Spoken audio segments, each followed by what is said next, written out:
വചനം കേൾക്കുമ്പോൾ വചനത്തിൽ വിശ്വസിച്ചാലേ ആ വചനം നൽകുന്ന കൃപ നമുക്ക് സ്വന്തമാക്കാനായിട്ട് പറ്റുള്ളൂ. Praise the Lord. അതാണ് ഹെബ്രായ ലേഖനം 11:6 വചനം പറയും, വിശ്വാസമില്ലാതെ ദൈവത്തെ പ്രസാദിപ്പിക്കുക സാധ്യമല്ല. വിശ്വാസമില്ലാതെ ദൈവത്തെ പ്രസാദിപ്പിക്കുക സാധ്യമല്ല. ദൈവസന്നിധിയിൽ ശരണം പ്രാപിക്കുന്നവർ ദൈവമുണ്ടെന്നും തന്നെ അന്വേഷിക്കുന്നവർക്ക് അവിടുന്ന് പ്രതിഫലം നൽകുമെന്നും വിശ്വസിക്കണം.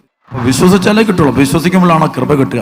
അതാണ് മത്തായിയുടെ സുവിശേഷത്തിന്റെ 8-ാം അധ്യായത്തിന്റെ 7-8 വചനത്തിൽ സദാദിവന് ഈശോ പറഞ്ഞിട്ട് സദാദിവന് ഭൃത്യൻ രോഗിയായിട്ട് കിടക്കുന്നു. ഈശോ പറഞ്ഞു, ഞാൻ വന്നു അവന് സുഖപ്പെടും. ഈശോ ഉടനെ സദാദിവൻ പറഞ്ഞു, അങ്ങനെ വീട്ടിൽ പ്രവേശിക്കാൻ ഞാൻ യോഗ്യനില്ല, അങ്ങൊരു വാക്കരുൾ ചെയ്താൽ മതി, എന്റെ ഭൃത്യൻ. അപ്പോൾ ആ ഈശോയുടെ വചനത്തിലുള്ള ഉറച്ച വിശ്വാസം ഉണ്ട് അവർക്ക്. സദാദിവനുണ്ട്. സർവ്വത്തെ ഹല്ലേലൂയ.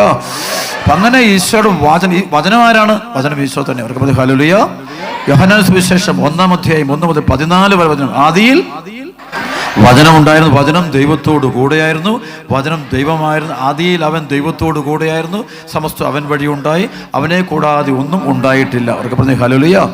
ഈ വചനം ദൈവവചനം, അത് ഈശോ തന്നെ. അപ്പൊ നമ്മൾ വായിക്കുന്ന വചനം അത് ഈശോ തന്നെ. അതങ്ങ് സ്വീകരിച്ച്, അതാണ് കൃപയെന്ന് വെച്ച് കഴിഞ്ഞാൽ ഈ വചനം നമ്മിലേക്ക് നിറയെ നടക്കുക. അതാണ് യോഹന്നാൻ 1:15-16 വചനം പറയും, കൃപയും സത്യം ആരിലൂടെ ഉണ്ടായി? യേശു ക്രിസ്തുവിലുണ്ട്. അവർക്ക് പറഞ്ഞു ആരുടെ കൃപ വരുന്നത്? ഈ വചനം നിങ്ങൾ ഭക്ഷിച്ചാൽ മതി. വചനം നിറഞ്ഞു കഴിയുമ്പോൾ, വചനം സ്വീകരിച്ചു കഴിയുമ്പോൾ നമ്മിലേക്ക് അഭിഷേകം കൊടുക്കാൻ തുടങ്ങും. സർവ്വത്തെ പറഞ്ഞു ഹല്ലേലൂയ. നിങ്ങൾ പോകുന്ന വഴിയിൽ നിന്ന് പൈശാചിക ബന്ധനങ്ങൾക്ക് വിട്ടുപോകാൻ തുടങ്ങി. മത്തായിയുടെ സുവിശേഷം 4-ാം അധ്യായത്തിന്റെ 4-ാമത്തെ വചനം, മനുഷ്യൻ അപ്പം കൊണ്ട് മാത്രമല്ല ദൈവത്തിന്റെ അതിരത്തിൽ നിന്ന് പുറപ്പെടുന്ന ഓരോ വാക്കുകൊണ്ടുമാണ് ജീവിക്കുന്നത്. അപ്പോൾ ഈശോ 40 ദിനരാത്രങ്ങൾ ഈശോ മരുഭൂമി കഴിയുമ്പോൾ ഈശോ ഭക്ഷിക്കുന്നത് ഈശോ ദൈവ വചനമാണ്. അതൊരു ജീവനോട് ശരിക്കും വചനം മാത്രം ഭക്ഷിക്കാൻ പറ്റും. അവർക്ക് പറയും ഹല്ലേലൂയ.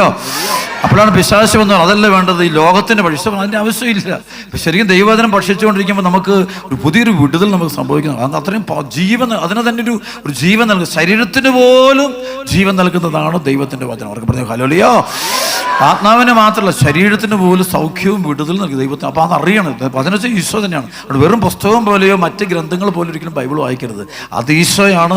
തിരിച്ചറിഞ്ഞുകൊണ്ട് അത് ദൈവവചനം, റെവലേഷനാണ്, വെളിപാട് വചനം. അത് ജീവന്റെ വചനം, സൃഷ്ടാവായ ദൈവത്തിന്റെ അധരത്തിൽ നിന്ന് വരുന്ന വചനമാണ്. Praise the Lord. അപ്പൊ ആ വചനത്തിന് അതുപോലെ വില കൊടുക്കണം.